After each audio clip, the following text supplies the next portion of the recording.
For those of you who do not know, I'm Nat. I work at Exceptional Individual. We support those with neurodivergent conditions. We're based in London. We're across the UK and we support internationally as well. You are not walking away today with a diagnosis. What you can do is understand the characteristics of what make up a diagnosis. And you can always take that information to your doctor or relay it to someone who you think it could be beneficial. Knowing that, we've done all the caveats that you're not diagnosed by today. What it will do is outline, hopefully give you a bit of empathy on what it's like to have ADHD, what practitioners look for when diagnosing, what's the next steps if you want to find out more information, how can you support people, where do you go? We look at the neurodiversity as just different ways of thinking. I wouldn't be surprised if a few of you here already know you've got ADHD and you're just curious to learn more. But what exactly is ADHD? I do this slide on every presentation because it's important that people understand that it's not just about deficits. It's about fluctuation of ability. Some people might find certain areas difficult. On the flip side, you might go above and beyond in other areas. It could be the complete opposite. I'm really creative. I can barely use a calculator. Luckily, Alexa tells me everything these days. This is how I'd explain it to employers. It's going to be very much about different ways of understanding.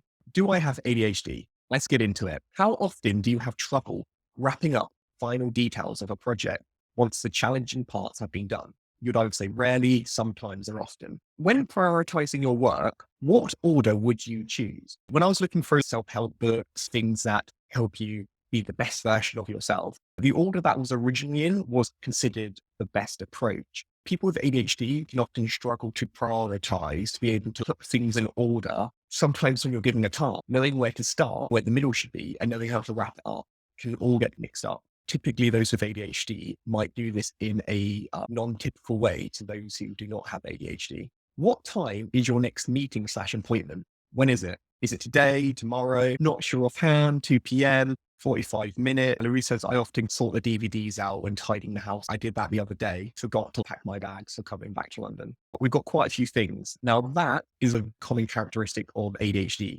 Not always being ahead of schedule, knowing when your next meetings are. I could have a calendar full of events, but I've got to check it every 5 seconds to make sure I know when the next meeting is coming up. If you struggle with times, even though you find yourself not holding on to that information, that's very typical. With someone who is neurotypical, the brain applies equal importance to different information when the neurons content information. But with ADHD, it's more picky. It only finds certain things interesting. The date and time of things, it's not as engaging. Thus, the mind forgets. You're mainly interested in the content or what's happening here and now. An idea for a pointless invention. Trust me, there's an explanation for this. Write a quick idea for a pointless invention. A bean cooker, a pen warmer, a toneless wellies.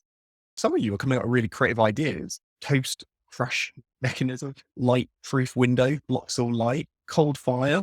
Brilliant. Why is this related to ADHD? People who are neurodivergent often contributed to being really creative. Oh, you've got autism, you must be creative. You've got dyslexia, I bet you're good at drawing. With ADHD, you might struggle getting the ideas onto the paper. Some of you did really well, but I reckon you're a lot more creative than what you've been able to write down. Because if there's multiple processes in a task, the brain kind of loses interest and thus drops off. But if someone gives you a task that has loads of different things in the lineup, if I just told you, tell me the idea verbally, you might do far better. Regardless, you can come up with some pretty good ideas. Number 7, how do you procrastinate? Do you love watching the funny cat videos?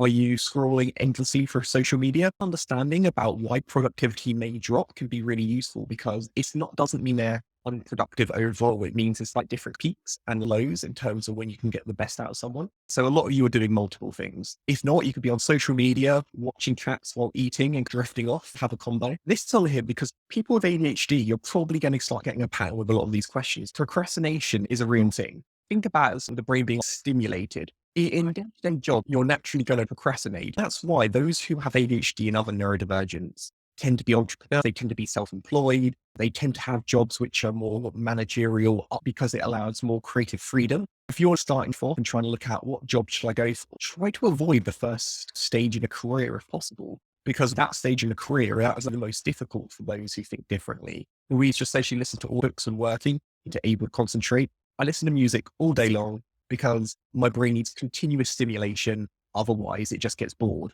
Procrastination is a normal thing, but it doesn't have to be bad. I allow time in my day for after each task, I'll watch a YouTube video. As long as I have scheduled that into my day in terms of time allocated, it's fine. It's just how my brain resets. I think allowing it to reset is really important. Alicia says, I did a 9 to 5 work experience and it was incredibly difficult and boring. I would say, don't bother. There's loads of jobs which are flexible, particularly in like the pandemic. There's many more opportunities for remote working and flexible time periods. Just because the job description says 9 to 5, it doesn't always mean you have to do it. Obviously, it depends on the sector. That's visual, isn't it? Doctors, number 8. We have sat down for a while. Give yourself a wiggle. I think it's important to have a wiggle, but 2, it resets the brain. If you've got ADHD, if you've got any sort of kind of procrastination in you, allowing yourself to do a little wiggle, shake it out can be really good. Think of it like ADHD is like being an Etch-a-Sketch. You've got all your pictures that you've drawn, and then you just shake it off and then you can start again. How would you rather stay active? How do you have your wiggles in the daytime? Are you a bit of a dancer? Do you trampoline? Would you have a water balloon fight, or would you rather sleep? So yeah, Basil's mentioned it's really difficult to get a job with ADHD. And unfortunately, if you go for a typical job, which requires a typical mindset, it will be an uphill battle. But that's why you need to start looking at more creative positions. The majority of you decided you'd want a dance party. Those with ADHD, it's far more likely that you'll choose to do a more active role, which requires less restrictions. Dancing's amazing because you do not have to follow strict criteria.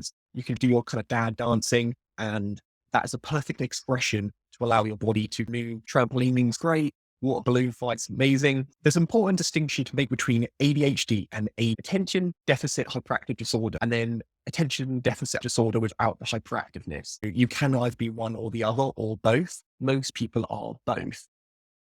The youth worker, I coordinate a youth careers project, always behind in paperwork and writing up repetitive notes. That makes sense because you're doing what you love. The necessary evil just doesn't interest you. For other people, they're able to green bear it. For you, it requires more brute force to complete those tasks. I would suggest you try and do it in different time periods, maybe after eating. Look at the screen. How many threes do you see on the phone screen?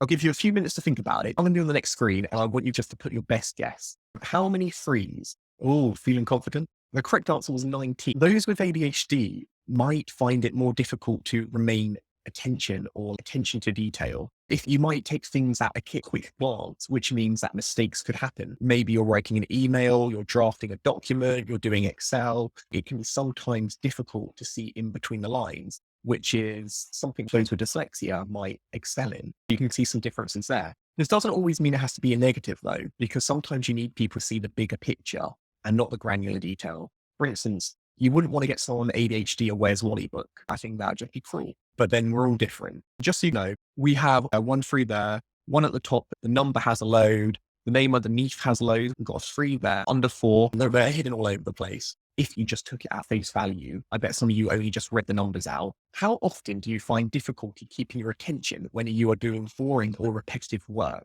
Slide it to never if it's never, or slide it to all the time. I've made it super interactive because if you do have ADHD, you wouldn't want a normal presentation. If you're a manager for someone who might have ADHD, it's important to allow variation. Like everyone, I have to-do lists in a day. You could say do task 1, then task 2, then task 3. If your brain relies on stimulation in terms of being engaged, what you might want to do is a little bit of 1, then skip to task 4. Then later in the day, you can go back to 1. As long as the individual is able to complete the task at the end of the day, or even at a different time, as long as it's complete, does it really matter in what order it's done? If the brain wanders, let it wander. If you have ever done yoga or meditation, the mind wanders. There's nothing wrong with it wandering off, as long as you're able to bring it back and refocus yourself. Now you're going to watch a fun video. Prepare for entertainment. Here we are. Let's look at some presentation. One of the first principles we need to look at is people these days hold well. Sure, what we present is clear to ask people opportunities to cooperation. Short tensions, and It's normal to get bored. And you might think that if with an individual with ADHD, the issue is yourself, when that's not the case. The issue is normally that the person who made the material, the advertisement, the teaching methods didn't understand the basic principles of engagement, making something multi-sensual. Is it auditory? Is it kinesthetic? Is it visual, interactive? Think about this presentation, making sure you stay active. If you were just watching me, you could turn off your screens, have a nap, and then tell everyone you attended the presentation. You need something that draws people in. People said how not to present, presentation, old-fashioned assumptions about public speaking. You've got to be passionate. We often talk about things which you might consider negative about ADHD, but one of the positives is the passion. When someone is talking enthusiastically, passionate, you know it's completely genuine because that can't be fake. This guy was dull. He didn't like his job. He didn't really care. He's lost the entire audience. When did you last lose your keys or wallet? Are they currently lost? Or have you never lost them? Now, for myself, I honestly lose things on a daily basis. Lost a remote the other day. I lost the keys before I came back to London. It goes back to how the brain remembers information. If you need to attach it to a stimuli, and if you're just putting your keys in your pocket, it's not a very rememberable occasion.